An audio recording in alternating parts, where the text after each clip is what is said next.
Picture this, a quiet suburban neighborhood where the sound of children's laughter echoes down sunlit streets. A home where two little girls, twin sisters, shared everything, from their favorite bedtime stories to their dreams of the future. Their father, their protector, was the center of their world. He was their rock, their guide, their everything. To the outside world, this family seemed idyllic, a picture of love and togetherness. Friends and neighbors would describe the father as devoted, the kind of man who worked tirelessly to give his daughters the life they deserved.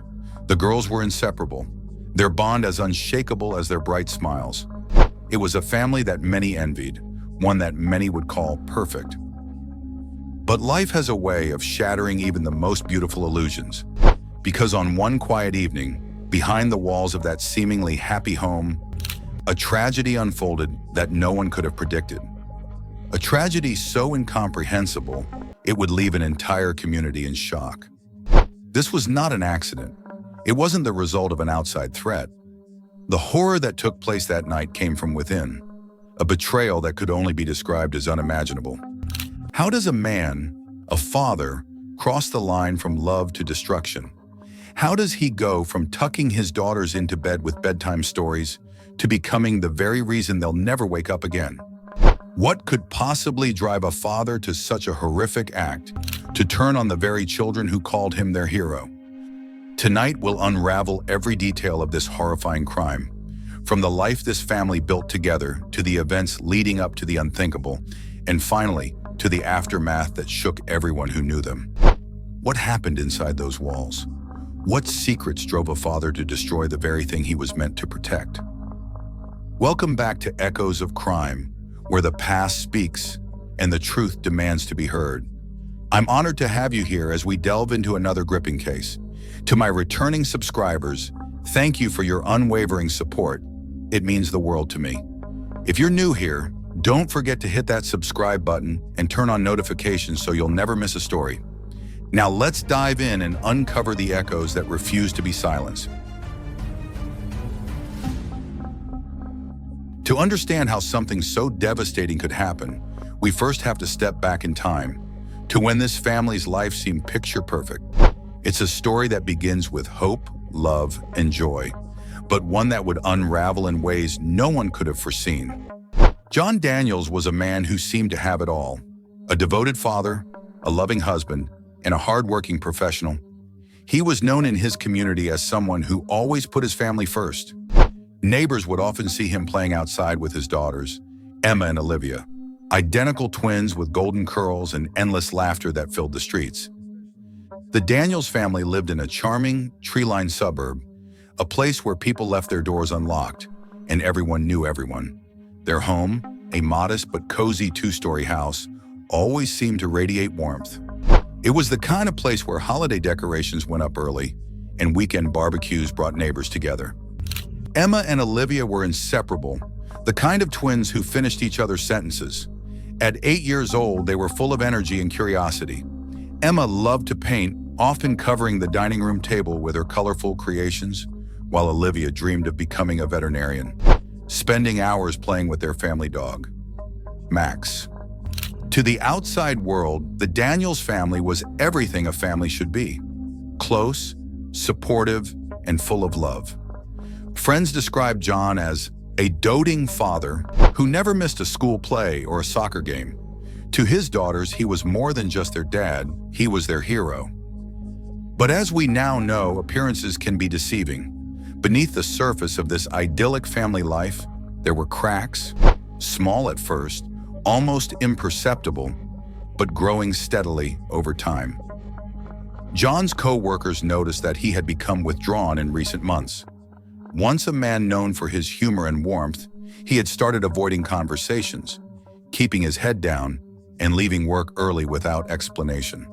At home, his wife Sarah confided in a close friend that John seemed distant. "He's just stressed," she had said, brushing it off. "Work has been hard lately." But there was more to it than stress. John had been struggling with financial difficulties, debts that he had kept hidden from his family. And while Sarah noticed his mood swings, she never imagined how deeply they ran. No one did. It was subtle at first: skipped dinners, long hours spent locked away in his home office. Then came the sleepless nights, the muffled arguments that the girls overheard from their bedroom upstairs. The family dog, Max, would sometimes bark at John for no apparent reason, a detail that would later seem chilling in hindsight. Emma and Olivia, despite their young age, seemed to sense that something wasn't right. Olivia would cling to her father when he came home, asking if everything was okay. Emma, quieter and more observant, started drawing pictures that her teachers found unsettling. Images of storms, broken houses, and shadows looming over a family. Still, no one outside the Daniels household saw anything alarming. Sarah dismissed her concerns as the stresses of parenthood. The neighbors only noticed a man who seemed tired, perhaps a little overworked. Every family has their struggles, one neighbor would later say, but we never thought anything was truly wrong. The town of Willow Creek was the kind of place where crime was almost unheard of. With its tree-lined streets, bustling farmers markets, and annual 4th of July parades, it was the embodiment of small-town charm. People moved there to escape the chaos of the city, to raise their families in peace. But as the Daniels family began to unravel behind closed doors, Willow Creek was about to experience a tragedy that would change it forever. Because sometimes the most terrifying things don't come from the outside. They come from the places we feel safest. What happened next would forever shatter the illusion of the Daniels family's perfect life. And as investigators would later uncover, the seeds of this tragedy had been planted long before anyone realized. But to truly understand what drove John Daniels to commit the unthinkable, we must look deeper at the events leading up to that fateful night and the chilling details that no one saw coming. The events leading to the night of horror were like the pieces of a dark, twisted puzzle, each small and unassuming on its own, but together they formed a picture of tragedy that no one saw coming. As investigators delved into the details, they found themselves asking the same question over and over again.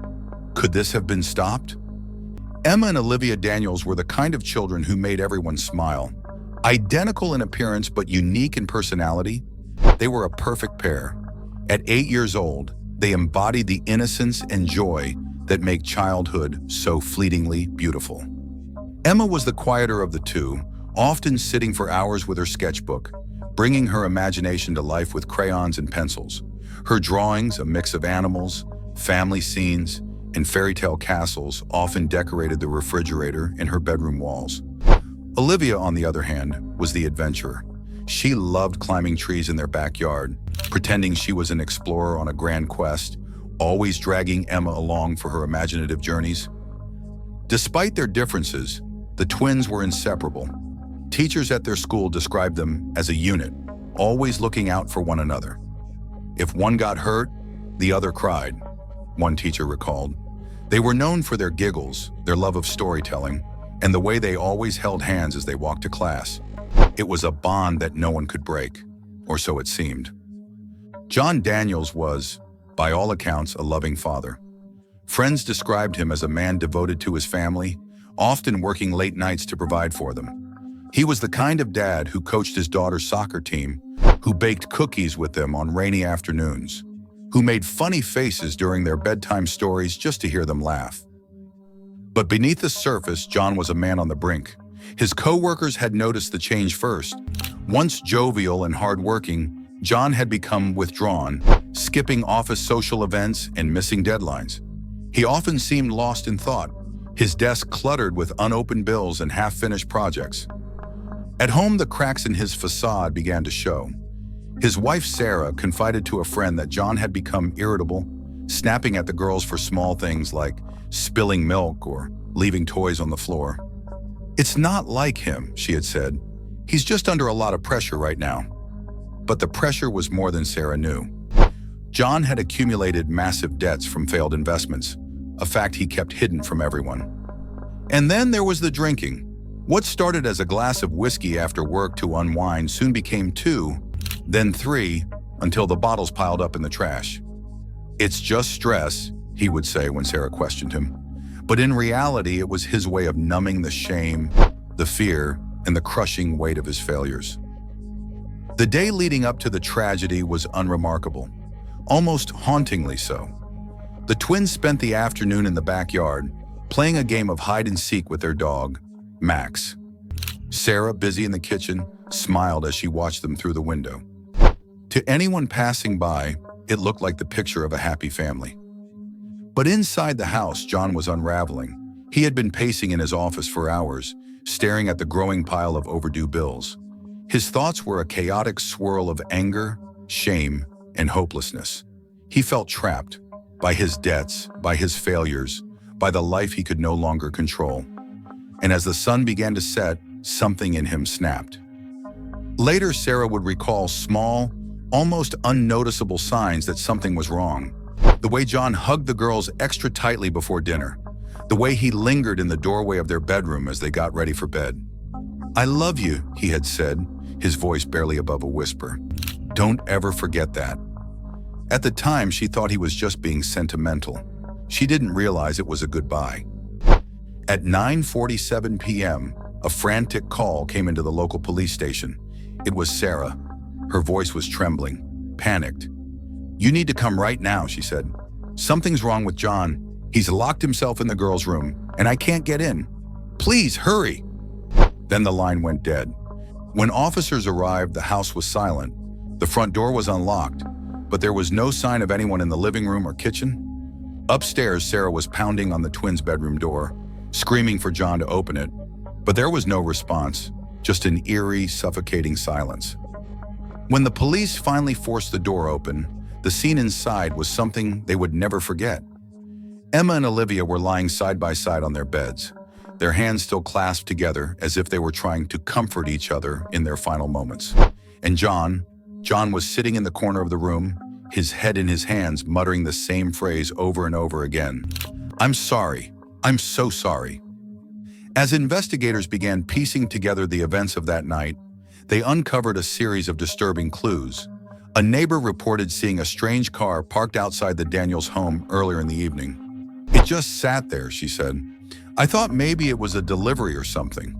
But no such car was ever identified, leaving investigators to wonder if someone else had been involved, or if the neighbor's memory was simply flawed. Then there was John's journal. Hidden in the back of his desk drawer, it revealed a man consumed by guilt and despair. One entry, written just days before the tragedy, read, "They don't deserve this, but I don't know how to fix it. I failed them." Another, more cryptic, simply said, "It has to end."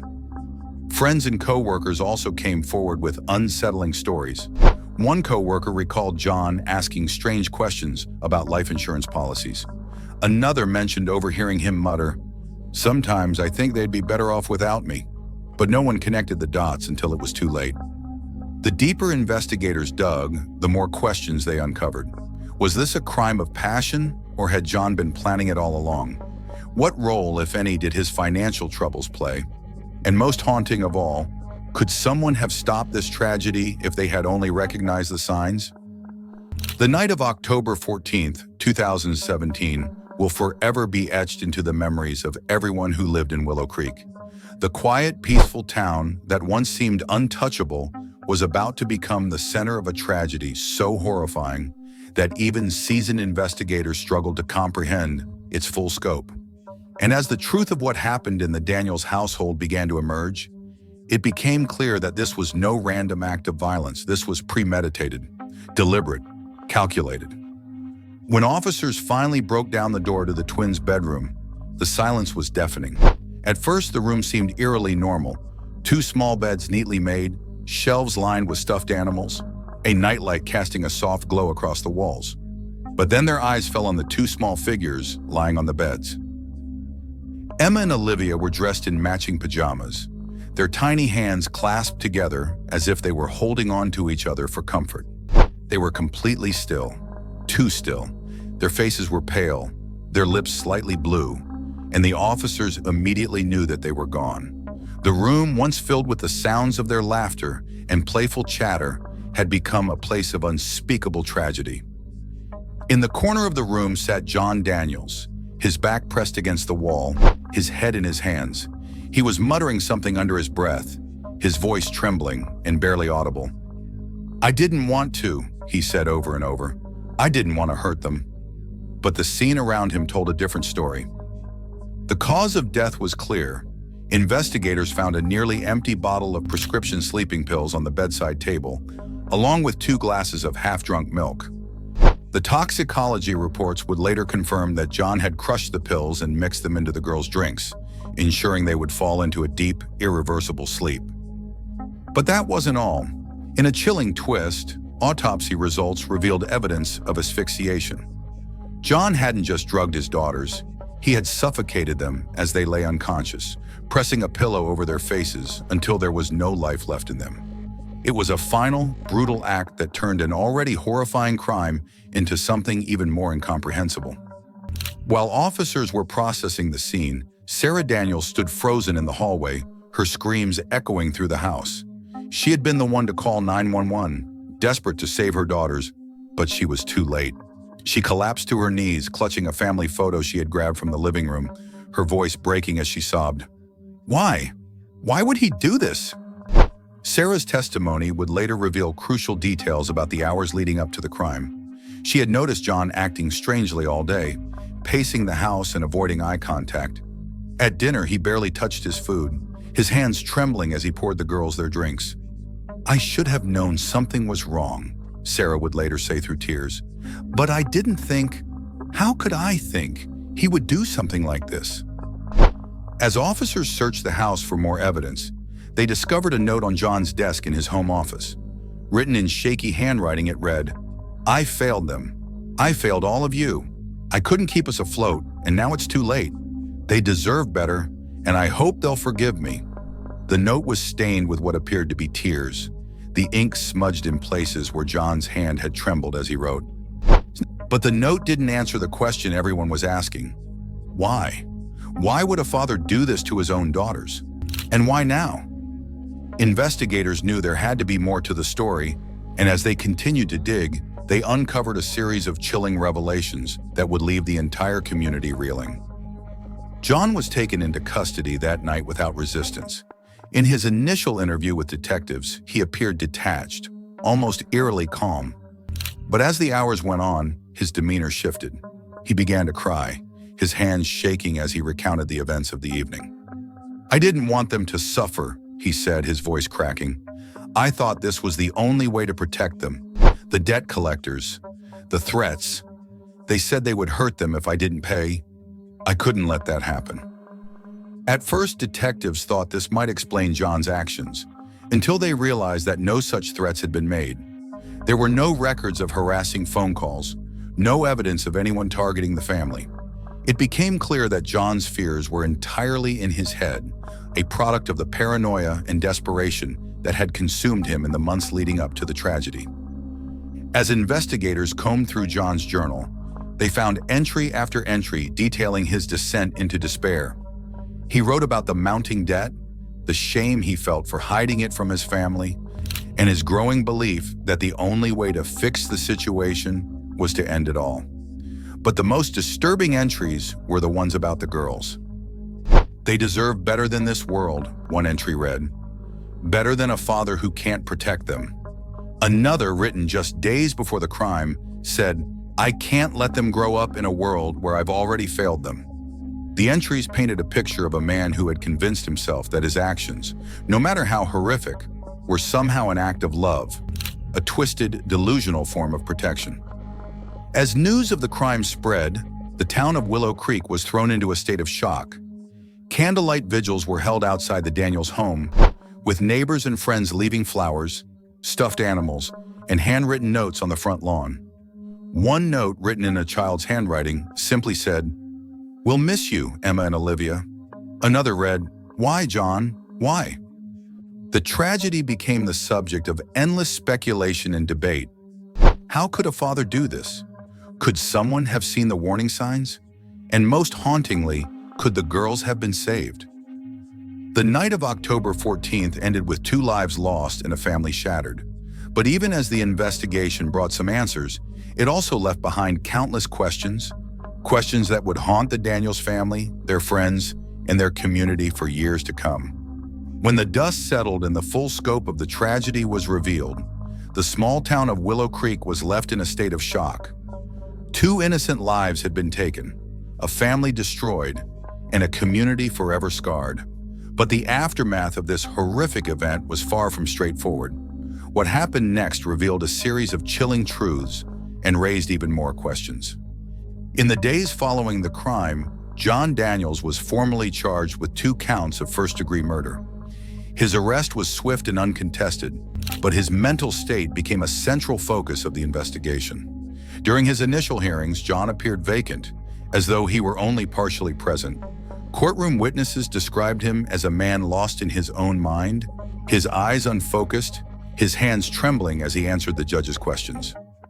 His defense team wasted no time arguing that John was not in his right mind at the time of the murders.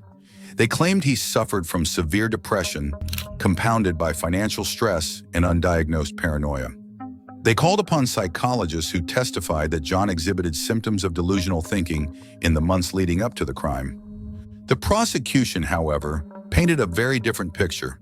They argued that this was a calculated, premeditated act. They pointed to the sleeping pills, the note, and John's journal as evidence of a plan that had been carefully thought out over weeks, if not months. This was not the act of a man who snapped, the prosecutor said during their closing arguments. This was the act of a man who made a deliberate decision to end the lives of his daughters. The trial lasted for 6 weeks, with every detail of the case scrutinized by the media and the public. Journalists swarmed the courthouse, their headlines splashed across front pages nationwide. Father's love turned deadly, the twin tragedy of Willow Creek, and a town grapples with unthinkable betrayal. After 2 days of deliberation, the jury returned with a verdict: guilty on all counts. John Daniels was sentenced to life in prison without the possibility of parole. As the judge read the sentence, John showed no visible reaction. He simply stared straight ahead, his hands clasped tightly together, as though the weight of what he had done had finally settled upon him. For Sarah Daniels, the verdict was little comfort. "There's no justice in this," she said in an emotional statement outside the courthouse. "My daughters are gone, my family is gone, and no punishment will ever bring them back." Her words resonated deeply with a community still reeling from the loss. In the wake of the trial, the town of Willow Creek struggled to come to terms with what had happened. Vigils continued for weeks, with townspeople gathering outside the Daniels home to leave flowers, candles, and handwritten notes. The twins' school held a memorial service, where teachers and classmates shared memories of Emma and Olivia. "They were the kind of kids who made the classroom brighter," their teacher said, tears streaming down her face. "I can't believe they're gone." The tragedy also sparked national conversations about mental health, financial stress, and the warning signs of family violence. News programs aired segments on the importance of recognizing the signs of mental health crises, while mental health organizations reported a surge in calls from people seeking help. "If there's one thing we can learn from this," one expert said during a televised interview, "it's that silence can be deadly. We need to create spaces where people feel safe asking for help." But even as the town tried to move forward, the ripple effects of the tragedy continued to emerge. Sarah Daniels, now living alone in a small apartment on the outskirts of town, became an advocate for mental health awareness. She founded a nonprofit organization in her daughter's names, dedicated to providing resources for families dealing with mental health struggles. "If I can save even one family from going through what I did," she said in an interview, "then maybe Emma and Olivia's lives will mean something more." The Daniels home, once filled with laughter and life, stood empty for months. Eventually, it was sold to a new family, but neighbors reported that they often saw people stopping outside the house, pausing to reflect or leave flowers on the lawn. "It's like the house has a shadow over it now," one neighbor said. "No one can forget what happened there." Then came a shocking revelation.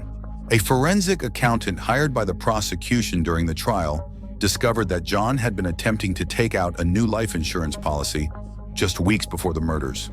The policy, which would have paid out a significant sum in the event of the twins' deaths, raised questions about whether financial gain had been a factor in his actions.